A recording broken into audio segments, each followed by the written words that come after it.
Direktur Ikatan Motor Indonesia Mobilitas Sepeda Motor IMI Pusat, Muhammad Joel Deksana Mastana mengatakan, pengendara motor gede atau moge seringkali menjadi sorotan, tidak hanya karena tampilan motornya yang berbeda, namun tingkah arogan yang hanya dilakukan beberapa oknum tertentu yang tidak mengetahui cara mengendarai motor besar dengan cara yang benar. Beberapa alasan yang membuat pengemudi moge menjadi terlihat arogan di jalan raya. Perihal stigma arogansi ini kembali lagi seperti yang kita semua sudah tahu. Semua stigma itu berangkatnya adalah dari oknum. Kami paham di mana-mana juga, terutama Indonesia Raya ini dari mulai kan kita berlalu lintas itu yang nomor satu adalah taat dan paham mengenai aturan tata cara berlalu lintas. Yang kedua, berbagi jalan. Yang ketiga, kenal kendaraannya.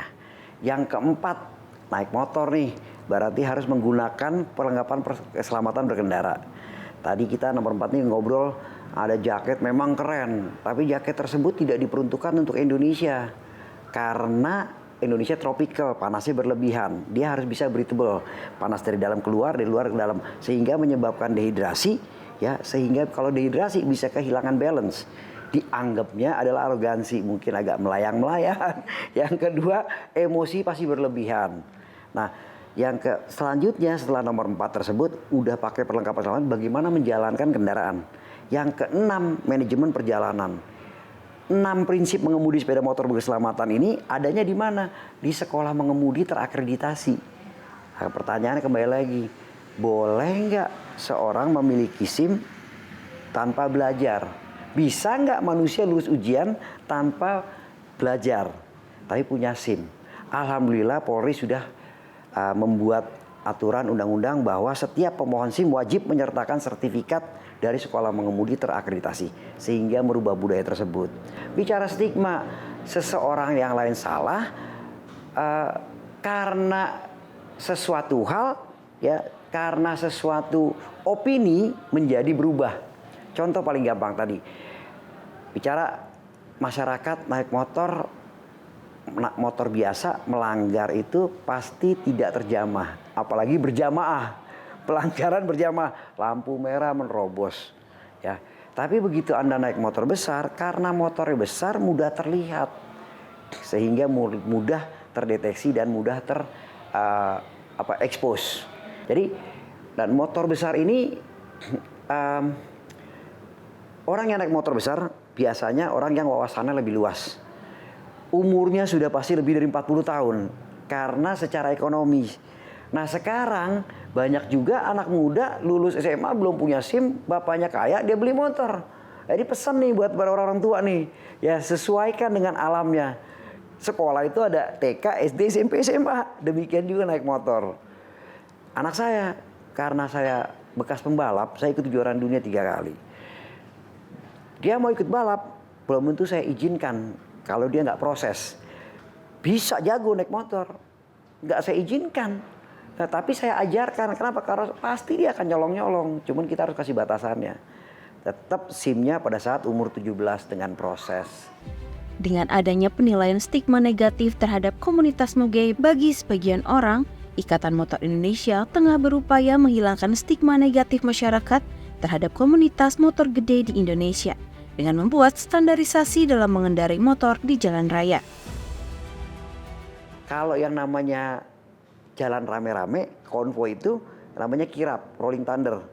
Menunjukkan kita ini eksis, menunjukkan bahwa kita ini kompak, menunjukkan bahwa kita ini punya tanggung jawab, punya keinginan untuk membangun kota kita atau negara kita rame-rame, ya. Hanya kenapa implementasi salah? Karena tidak diatur dalam aturan. Oleh sebab itu di IMI kami membuat tata cara mengendarai berkelompok. Baik yang namanya touring atau kirap. Seharusnya dia hanya menggunakan satu jalur supaya tidak menghambat pengendara lain. Kalau paling depan kiri, semua kiri. Lalu diatur ada pengurus perjalanan namanya officer, bisa road captain, sweeper, officer dan lain-lain. Jadi standarisasi itu harus ada. Kami di IMI mengeluarkan seminar-seminar sertifikasi supaya implementasi di jalan tidak salah, supaya tidak terjadi stigma-stigma. Nah, bila saya sih berharap, kami semua di klub semua berharap, Mbak. Kalau ada oknum yang menggunakan strobo sirine bukan hanya motor besar aja, mobil pun harus ditindak gitu. 7 jam kita uji. Kalau dia nggak lulus, mana yang nggak lulus? Itu yang lagi kita uji lagi, kita latih lagi. Tapi aturan tata cara berlalu lintas kedua berbagi jalan tidak lulus, lo jangan kenal kendaraan deh. Ya, lo bunuh diri silakan, jangan bunuh orang lain dong. Kan gitu. Maksudnya kira-kira ya.